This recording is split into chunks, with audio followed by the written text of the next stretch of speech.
안녕하세요. 저는 최근 막장 드라마나 공포 영화에 나올 법한 일을 겪은 여자입니다. 제가 살면서 남자를 많이 만나본 건 아니지만 그렇다고 적게 만난 것도 아니에요. 여러 남자들을 만나며 연애와 이별을 반복하다 보니 결혼을 굳이 꼭 해야 하나 싶은 생각이 들더라고요. 어른들이 보통 남자를 만날 때 그놈이 그놈이라는 말 많이 하시잖아요. 그 말처럼 연애를 해보니 다 그놈이 그놈같이 똑같게 느껴져서 점점 결혼 생각이 없어지더라고요. 그런데 그런 생각을 꺾게 만든 게 남편이었어요. 저희 남편을 만나면서 참 특이한 사람이다, 같이 살면 재밌겠다라는 생각을 하다가 어느새 결혼까지 하게 되었네요. 남편은 제게 고백했던 것도 보통의 고백과는 많이 달랐어요. 소연 씨, 저 오늘 아니면 이 말 영원히 못할 것 같아서요. 무슨 말인데요? 도대체 무슨 말이길래 표정이 심각해요? 데이트를 마치고 집으로 가는 길에 남편이 제 손목을 잡고 돌려 세우더니 뜸을 들이고 머뭇거리는 거예요. 저는 드디어 남편이 제게 고백한다는 생각에 마음이 들떠 있었어요. 고백하면 바로 받아주겠다며 속으로 쾌재를 부르고 있는데 대뜸 자신의 가정사를 말하더라고요. 소연 씨, 저는 남들과는 다르게 부모님이 안 계세요. 두 분 다 오래전에 돌아가셨거든요. 네? 저는 상혁 씨가 겉보기엔 밝아 보이셔서 그런 아픔이 있는지 몰랐어요. 그런 표정으로 보실 필요 없어요. 오래된 일인걸요. 제가 가족에 대한 정이 뭔진 잘 모르지만 소연 씨한테 어떤 남자들보다도 더 잘해줄 자신 있어요. 저 믿고 한번 만나보실래요? 네, 좋아요. 저는 상혁 씨가 어떤 사람이든 어떤 생활을 했든 저는 아무 상관 없어요. 그런 건 전혀 중요치 않거든요. 앞으로 제가 상혁 씨 가족이 되어줄게요. 부모님이 오래전에 돌아가셨다고 고백하는 남편에게 해줄 것이 없어서 가만히 안아주었어요. 솔직히 두 분 다 안 계시다는 말에 조금 놀란 건 사실이에요. 하지만 당사자 앞에서 그걸 티내면 남편이 기분 나빠할 것 같아 속으로만 놀랬었죠. 오히려 충격 고백에 남편은 정말 진솔한 사람이었고 저를 진심으로 사랑한다는 걸 느꼈어요. 본인의 약점까지 전부 드러낼 정도로 저를 많이 믿는 것 같아 더 좋아해버렸죠. 보통 저희 나이가 되면 이제 결혼까지 보고 연애를 할 텐데 부모님이 안 계시다고 하면 망설이는 사람들이 간혹 있잖아요. 당사자들은 상관없겠지만 부모님들이 옛날 분이시라 부모 없는 사람과의 결혼을 안 좋아할 수도 있으니까요. 저희 부모님은 옛날 분이신 것 치고는 나름 신세대 마인드이신 편이지만 아직까지도 고지식하신 면이 없지 않아 있으세요. 분명 결혼을 한다고 하면 부모님이 안 계시다는 이유로 반대를 하실 거라 예상되는데 저는 부모님을 꺾을 자신이 있었어요. 남편은 당시 조그만 원룸에서 살고 있었어요. 혼자 사는 남편이 안쓰럽기도 하고 외로워 보이기도 해서 매일 자취방에 찾아갔고 항상 양손 가득 음식을 들고 갔어요. 짠! 나 기다렸지? 오늘도 반찬 양껏 가지고 왔어. 오빠 계란말이 좋아하잖아. 계란말이 많이 먹으라고 한 통 가득 가지고 왔어. 안 그래도 된다니까 매번 미안하게. 고마워. 소연이 너 때문에 내가 사는 것 같아. 너 없었으면 진짜 어쩔 뻔했어. 그러게. 오빠 나 없었으면 어쩔 뻔했어? 이거 다 먹으면 말해. 미안해서 또 말 안 하고 그러지 마. 내가 좋아해서 하는 거니까 미안할 필요 없어. 전날 마트에서 사놓은 식자재로 새벽부터 반찬을 만들어 놓고 남편 집으로 가져다 줬어요.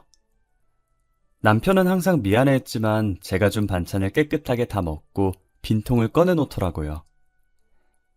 식탁 위에 올려진 빈통을 보면 맛있게 먹어준 것만으로 너무 감사했어요.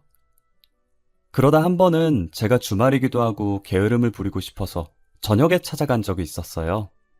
역시나 양손 가득 들고 온 무거운 반찬통들을 내려놓고 남편 집 앞에 서서 배를 눌렀는데 분명히 안에 있을 남편이 아무리 배를 눌러도 문을 안 열어주는 거예요. 제가 문을 살짝 두드리면서 남편을 외치니 그제서야 문이 열리기 시작하더라고요. 뭐야, 집에 있으면서 왜 문을 안 열어줘? 내가 몇 번이나 벨을 눌렀는데. 아, 다른 사람인 줄 알았어. 올 거면 연락이라도 하고 오지. 내가 언제는 연락하고 왔었나? 여기 찾아올 사람이 나 말고 또 있나 봐? 아니야, 그런 거. 우와, 오늘도 내가 좋아하는 반찬들 많네. 진짜 맛있겠다. 메추리알 먹고 싶었던 거 어떻게 알았지? 남편 집에 올 사람이 없는데 다른 사람인 줄 알고 문을 안 열었다길래 내심 누군지 궁금했었죠. 제가 이 야심한 밤에 누가 오냐고 물었지만 오히려 시선을 회피하고 제가 들고 온 반찬을 손가락으로 집어먹더라고요. 제 성격이 단순해서 당시에는 더 파고들 생각을 하지 않았고 그저 제 반찬을 맛있게 먹는 남편을 흐뭇하게 봤었어요. 반찬을 냉장고에 넣어주고 간단하게 남편의 집을 치워준 후 집으로 돌아가려고 신발을 신고 있었어요. 남편은 가려는 저를 다급하게 부르더라고요. 저기 소연아! 응? 왜? 나한테 할 말이라도 있어? 다음부터는 오늘처럼 저녁 시간에 오지 마. 위험하잖아. 지금도 봐. 벌써 밖이 어둡잖아. 으이그, 알겠어. 지금도 이러는데 우리 결혼하면 오빠 진짜 팔불출되는 거 아니야? 세상이 하도 흉흉하니까 그렇지. 항상 조심하고. 알겠지? 내가 한두 살 먹은 어린애도 아니고. 알겠네요. 남편은 제게 다음부턴 저녁 시간에 오지 말라고 당부하고 또 당부했어요. 저는 하도 말이 많은 세상이다 보니 저녁에 돌아다니다 제게 무슨 일이라도 생길까 진심으로 걱정돼서 한 말인 줄 알았어요. 그렇게 2년 정도 남편과 연애를 하고 드디어 결혼을 하기로 약속을 했어요. 남편은 돈을 열심히 모아서 얼른 집 사야 한다며 최대한 외출도 줄이고 밖에서 밥도 잘 안 사 먹는 양반이었어요. 물론 데이트도 제 자취방이나 남편 자취방에서 영화 보고 배달 음식 시켜 먹는 게 다였는데 어느 날 남편이 자취방이 아닌 레스토랑에서 저를 부르더라고요. 뭐야? 보너스라도 받았어? 갑자기 웬 레스토랑? 레스토랑도 레스토랑인데 우리 밖에서 만나는 거 진짜 오랜만 아니야? 그러게, 얼마만이지? 마지막으로 밖에서 데이트한 게 언제인지도 기억도 안 날 정도네. 뭐야, 오빠. 레스토랑이라고 꾸미고 나온 거야? 머리도 올렸네? 그러는 너는? 매일 추리닝 입다가 오늘 원피스 입고 나와놓고 어디서 사돈 낱말하고 있어. 나 향수도 1년 반 만에 뿌려보잖아. 그래도 레스토랑인데 패션에 힘 좀 써야지. 안 그래? 그래서 뭔데? 왜 레스토랑에서 보자고 한 거야? 진급했어? 저는 간만에 밖에서 데이트하는 거라 많이 들떴었어요. 그리고는 화장을 수정하려고 가방에서 립스틱을 꺼내 바르고 있었어요. 남편은 제가 들고 있던 거울 밑으로 조그만 상자를 내밀더라고요. 저는 사이즈만 봐도 반지 케이스인 걸 눈치를 챘고 너무 놀라서 순간적으로 립스틱을 떨어뜨리고 소리를 질러버렸어요. 제 목소리에 사람들이 저희를 쳐다봤고 저는 입을 막은 채 쳐다보는 사람들에게 죄송하다고 고개를 숙였어요. 이거 뭐야? 반지 아니야? 맞아, 열어봐. 너가 좋아할 것 같아서 사봤어. 너무 이쁘다. 나 반지 선물 처음 받아봐. 이거 커플링이야? 결혼 반지 겸 커플링? 소연아, 우리 결혼하자. 내가 정말 잘할게. 잘할 자신 있어. 결혼하면 지금처럼 친구같이 재밌게 살자. 든든하게 잘 먹여서 데리고 가려고 비싼 레스토랑에서 보자고 했구만. 그래, 결혼하자. 죽이 되든 밥이 되든 한번 같이 살아보자. 저는 남편의 프로포즈를 받아들였고 쇳불도 단김에 뺀다고 며칠 뒤 저희는 바로 저희 부모님을 만나러 갔어요. 앞서 말한 것처럼 저희 부모님께서 고지식한 면이 조금 있어서 걱정을 했었어요. 혹시나 남편 부모님의 부재를 흠으로 잡고 결혼을 반대하지 않을까 하고요. 하지만 제 걱정과는 달리 부모님이 남편을 따뜻하게 맞이해 주더라고요.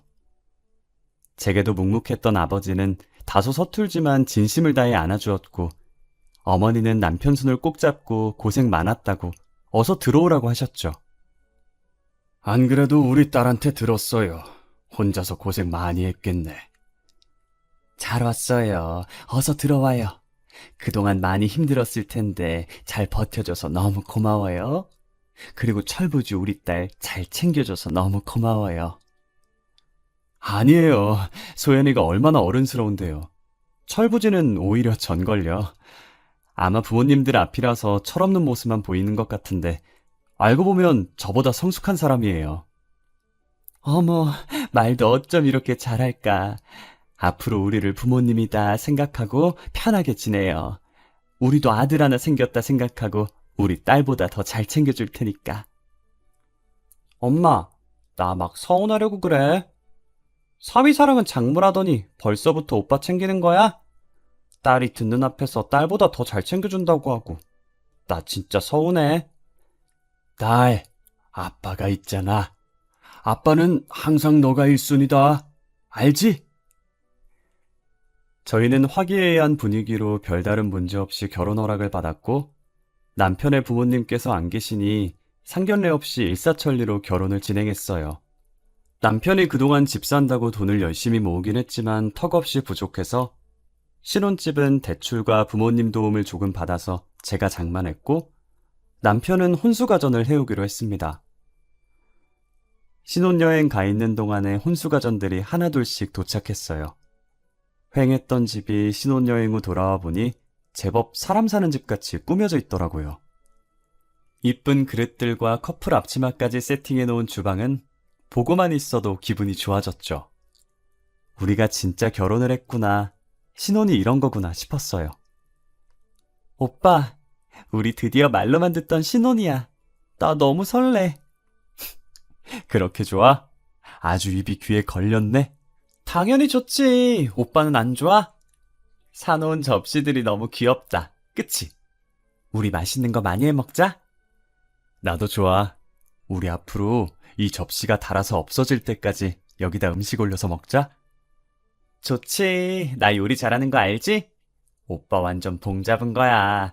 일 잘하지, 요리 잘하지, 거기다 청소랑 빨래도 잘해. 진짜 못하는 거 없는 와이프 만난 거야. 저희는 여느 신혼부부들처럼 알콩달콩 깨를 볶으며 이쁘게 살았어요. 하지만 그것도 잠시. 저희가 결혼한 지 1년이 지났을 때 등장한 불청객 한 명 때문에 저희의 결혼 생활에 금이 가기 시작했어요. 당시 남편은 출근하고 저는 연차를 써서 혼자 집에 있었거든요. 택배 올 것도 없는데 누군가 저희 집 배를 누르는 거예요. 처음엔 남편인 줄 알고 문 열려고 방에서 불이 나게 나왔어요. 하지만 시간을 보니 남편이 올 시간도 아닐 뿐더러 만약 남편이라면 비밀번호를 입력해서 들어오지 굳이 배를 눌러서 제가 나올 때까지 기다리지 않잖아요. 저는 문을 열어주지 않고 문 쪽을 쳐다봤어요. 요즘 세상이 하도 흉흉해서 이상한 사람들이 많으니 혹시나 하는 마음에 문을 열어주지 않으려고 했죠. 벨이 2번 정도 더 울렸지만 문을 열어주지 않았고 얼마 지나지 않아서 문 두드리는 소리가 들리더니 간간히 남편 이름을 부르는 목소리가 들리더라고요. 아무래도 남편이랑 아는 사람인 것 같아서 문을 열어줬어요. 제가 문을 열었더니 바로 앞에 할머니 한 분이 서 있더라고요. 상자 접어둔 게 몇 개 담긴 리어카까지 끌고 온 게 아무래도 폐지를 줍는 할머니 같았어요. 무슨 인연인지는 모르겠지만 남편과 안면이 있는 할머니인가 싶었어요. 아, 못 보던 아가씨네. 그 짝이 우리 상혁이 신보인가? 네, 그런데요. 저희 오빠랑은 무슨 사이시길래 저희 집까지 오신 거예요? 나는 상혁이 애미지. 상혁이가 내 아들이요. 그게 무슨 소리예요? 저희 남편은 가족 없어요. 오래전에 돌아가셨다고 들었는데. 아니요. 내가 이렇게 두 눈 똑바로 뜨고 있는데 죽긴 뭘 죽어. 우리 영감도 아직 잘 살아있구만. 상혁이가 아가씨한테 말 안 했나 보네. 저는 이 상황이 너무 당황스러웠어요.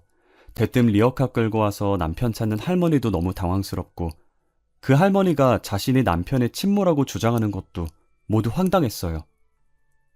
제가 무슨 반응을 보여야 할지 몰라서 문을 붙들고 할머니만 쳐다봤고 할머니는 다리 아프게 계속 자신을 여기다 세워둘 거냐고 집 안에 들어오려고 하시더라고요.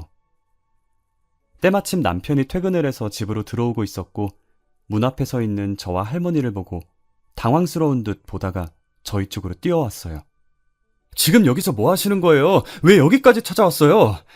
이 정도 했으면 된 거 아니에요? 제가 이만큼 피해 다녔으면 제발 그만하고 가세요. 상혁아, 이 애미 한 번만 살려다오. 내가 얼마나 급하면 여기까지 찾아왔겠냐. 오죽 급했으면 이러겠냐고. 제발 애미 한 번만 살려주면 안 되겠어? 남편은 자신에게 매달리는 할머니를 매정하게 내쫓았고 그대로 현관문을 닫아버렸어요. 갑자기 벌어진 일에 놀라서 다시 문을 열려고 하는데 남편이 제 앞을 막더라고요. 뭐 하는 거야, 오빠? 오빠 친어머니라고 하던데 그렇게 내쫓으면 어떡해? 누가 내 어머니야? 내 어머니 아니야. 내가 전에 말했잖아. 부모님 돌아가셨다고. 미친 사람이니까 저 사람 말 들을 필요 없어. 처음 보는 남편의 단호한 표정에 기가 눌려서 저는 아무 말도 할 수 없었어요. 남편이 연애를 할 때부터 지금까지 제게 한 번도 화낸 적 없던 터라 그날은 아무 말 없이 하루 종일 남편 눈치만 봤어요. 다음 날 주말이었고 남편이 친구를 만나러 가고 없을 때 할머니가 다시 찾아왔더라고요. 저는 문 앞에서 왔다 갔다 하며 열어줄까 말까 한참을 고민했어요. 무슨 사연인지 궁금해서 바로 문을 열어주고 싶다가도 제가 할머니를 만났다는 걸 알면 남편이 싫어할 것 같아서 많이 망설였어요. 하필 제가 궁금한 건 못 참는 성격이라 두 눈 꼭 감고 문을 열어버렸어요. 그리고 서서 할 얘기는 아닌 것 같아 할머니를 저희 집 안으로 들어오게 했어요. 물 한 잔을 할머니께 건네면서 남편과는 무슨 사이인지 여쭤봤어요. 혹시 실례가 안 된다면 저희 남편과 어떤 사이인지 자세히 설명해 주실 수 있나요? 안 그래도 그거 말해주려고 찾아온 거요. 나는 어제 말했다시피 상혁이 애미, 그리고 상혁이 애비는 사고로 식물인간이 돼서 지금 병원에 누워있고. 식물인간이요? 아니 어쩌다. 그건 너가 자세히 알 거 없고 내가 어제 찾아온 건 너무 급해서 어쩔 수가 없었어. 미안하다. 급하게 돈이 필요한데 내가 부탁할 곳이 아들밖에 더 있겠냐. 무슨 돈이 필요하시길래.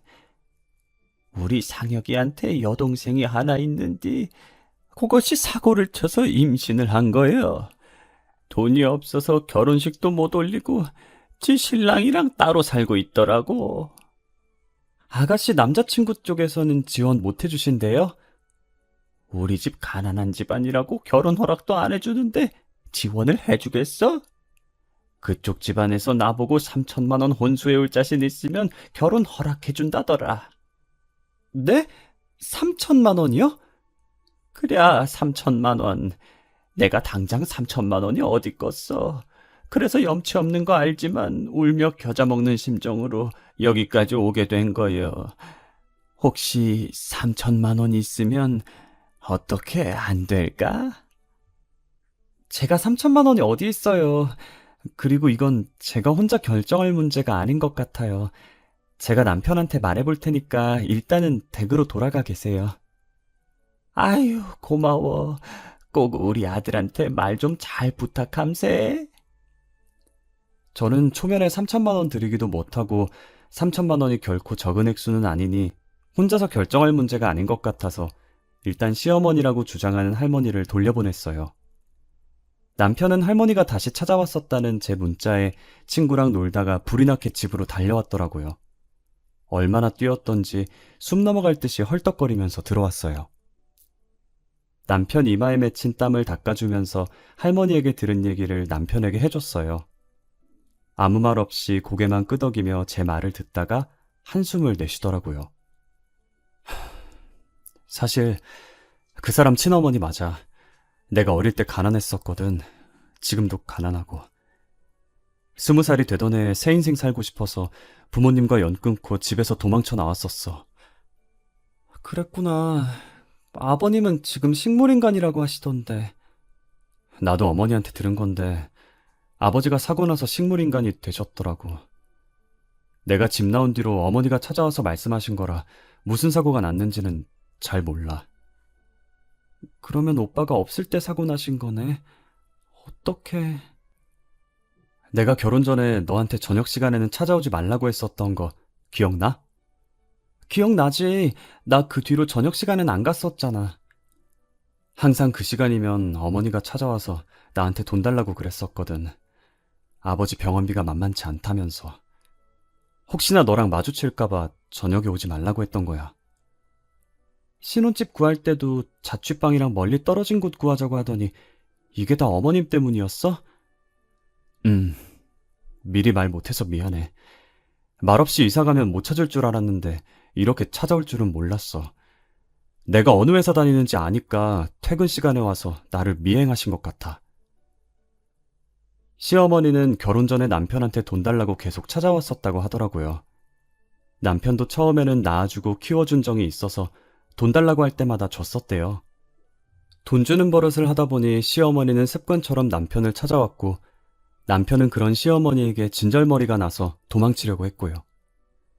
결혼 후 1년 동안 안 찾아온 건 신혼집을 멀리 가는 바람에 남편을 찾지 못했던 거예요. 남편이 회사랑 거리가 먼 곳인데도 불구하고 이 집을 계속 고집한 이유가 뭔가 했는데 자신의 자취방이랑 멀고 시어머니가 찾아오지 않을 것 같아서 그랬던 것이었어요. 미안해. 내가 미안하다는 말 말곤 할 말이 없네. 그런데 항상 같은 시간에 오시다가 왜 어제는 일찍 오셨을까? 오늘은 나한테 사실대로 말해주려고 온 거라고 쳐도 말이야. 어제는 뭐 때문에... 어차피 나한테 말하면 부탁 안 들어줄 게 뻔하니까 너를 노리고 찾아온 것 같아. 우리 그냥 다른 지역으로 이사 가자. 나 진짜 다시는 가족들이랑 얽히고 싶지 않아. 그러지 말고 내가 3천만 원 줄 테니까 부모님이랑 연 끊지 마. 그래도 낳아주신 분들인데 어떻게 연을 끊어. 그러지 말자, 응? 낳아준 부모님이랑 연 끊겠다는데 제가 어떻게 가만히 보고만 있겠어요.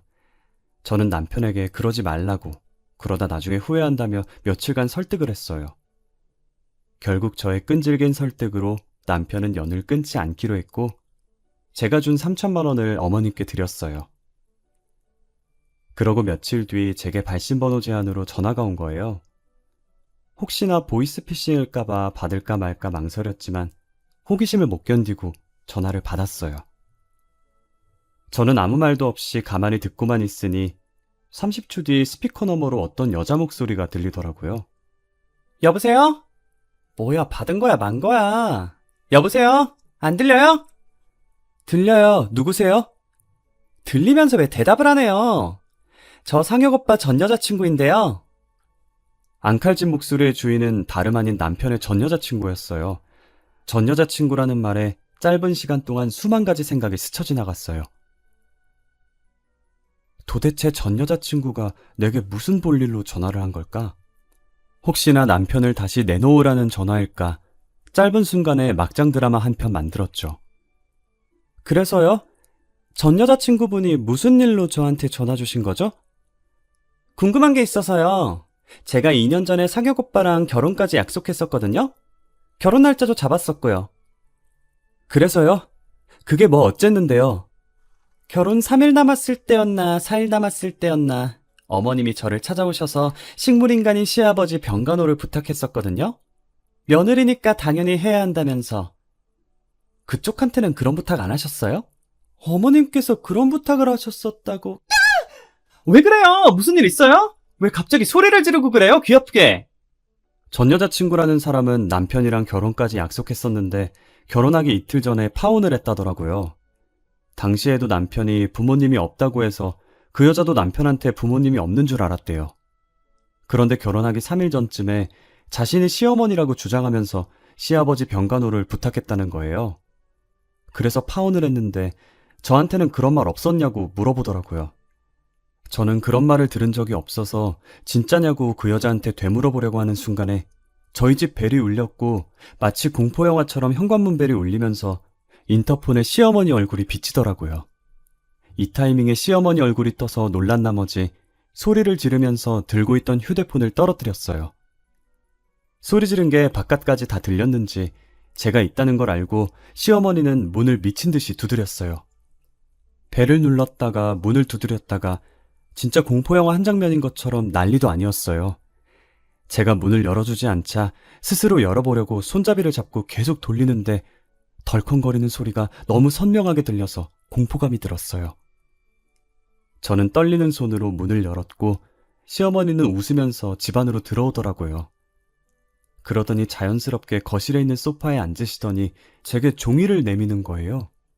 내가 긴히 너한테 부탁할 게 있어서 왔구만. 이거 받아. 팔 떨어져. 어머님, 이게 뭐예요? 내가 글자 몇 개 적어봤는데 한번 펼쳐봐. 시어머니께서 건넨 종이를 조심스럽게 펼쳐서 봤는데 안에 뭔가가 적혀 있더라고요. 병원 이름과 호실, 그리고 시아버지의 이름으로 보이는 사람 이름 하나가 적혀 있었어요. 저는 이미 남편의 전 여자친구에게 들은 게 있으니 설마 하는 마음으로 시어머니를 쳐다봤어요. 뭐예요, 이거? 이걸 왜 저한테... 뭐긴 뭐여, 네 시애비 있는 병원이지. 밑에 있는 이름은 네 시애비 이름. 거기에 적힌 병원으로 가면 그 이름 적힌 병실이 있을 게다. 내일부터 거기 찾아가면 돼. 제가 여길 왜 찾아가요? 내가 거길 왜 찾아가라고 하건디? 눈치가 이렇게 없어서요, 원. 며느리가 시아버지 보는 건 당연한 의무 아니겠어? 앞으로 네가 찾아가서 병간호 해. 결국 시어머니께서는 이걸 노린 것이었어요. 남편한테는 돈을 노리고 며느리한테는 시아버지 병간호를 노린 거죠. 그동안 남편이 왜 부모랑 연을 끊으려고 했는지 잘 알겠더라고요. 저는 병원이 적힌 종이를 찢어서 시어머니 얼굴에 던졌어요. 이것이 지금 뭐 하는 거요? 이게 어디서 배워먹은 버르장머리냔 말이요? 저 내일 당장 변호사 찾아가서 이혼 절차 밟을 거예요. 이혼하면 더 이상 며느리 아니죠? 저는 며느리가 아니라서 병간호할 수 없으니 어머님이나 실컷 하세요. 이게 지금 뭐라고 하는겨? 그리고 여긴 제 집이니까 나가주시겠어요? 남이 저희 집에 있는 거 굉장히 불쾌하네요. 저는 이제 이혼할 거라고 더 이상 며느리 아니니 시아버지 병간호를 할 수 없다며 시어머니를 집에서 내쫓았어요. 그리고 퇴근하고 들어온 남편에게 시어머니와 있었던 일을 이야기했고 이혼을 하자고 했어요. 우리 이혼하자. 오빠가 좋은 사람인 거 너무 잘 알아. 하지만 어머님이 살아계신 한 우리가 아무리 이사를 가도 어떻게든 찾아서 쫓아오실 뿐이야. 나는 어머니 감당 못하겠어. 그래, 그러자. 이혼해. 내가 대신 사과할게. 정말 미안해. 저는 남편과 합의 이혼을 했고 재산 분할이나 위자료 없이 정말 깔끔하게 이혼을 했어요. 집은 제가 산 거라 남편만 짐을 챙겨서 나갔어요. 남편은 그동안 모은 돈으로 어찌저찌 투룸 전세를 구했더라고요. 혼수 가전들은 남편이 해온 것이니 전부 남편의 집으로 보내줬어요. 이혼한 지 3일째 됐을 때 제 통장에 3천만 원 입금 알림이 와서 봤더니 남편인 거예요. 이게 무슨 돈인가 싶어서 놀라서 이혼 후 처음으로 전화를 했어요. 방금 3천만 원 보낸 거 뭐야? 왜 나한테 돈을 보내? 저번에 어머니한테 드렸던 3천만 원 다시 돌려줘야지. 이혼한 날 바로 주려고 했는데 집 구하느라고 돈을 다 썼더라고. 급한 대로 대출 받아서 보냈어. 안 보내줘도 돼. 오빠가 안 준다는 거 내가 주라고 고집 부렸던 거였잖아. 그래도 어떻게 그래. 어차피 정리하는 거 깔끔하게 하는 게 낫지. 그동안 미안한 일만 많았네. 과거는 다 잊고 새롭게 시작해. 너는 분명 잘할 수 있어. 내가 응원할게. 시어머니만 아니었어도 남편과는 절대 이혼할 일 없었을 거예요. 남편은 이혼했지만 끝까지 좋은 사람이고 저를 위해준 사람이죠. 남은 제 인생에서 이런 남자를 다시 만날 수 있을지 모르겠네요. 시어머니는 저희가 진짜 이혼을 했다는 걸 알았는지 더 이상 저를 찾아오지 않았어요. 저는 아직도 그때를 잊지 못해요. 인터폰에 웃고 있는 시어머니의 얼굴이 비치던 그때를 말이에요.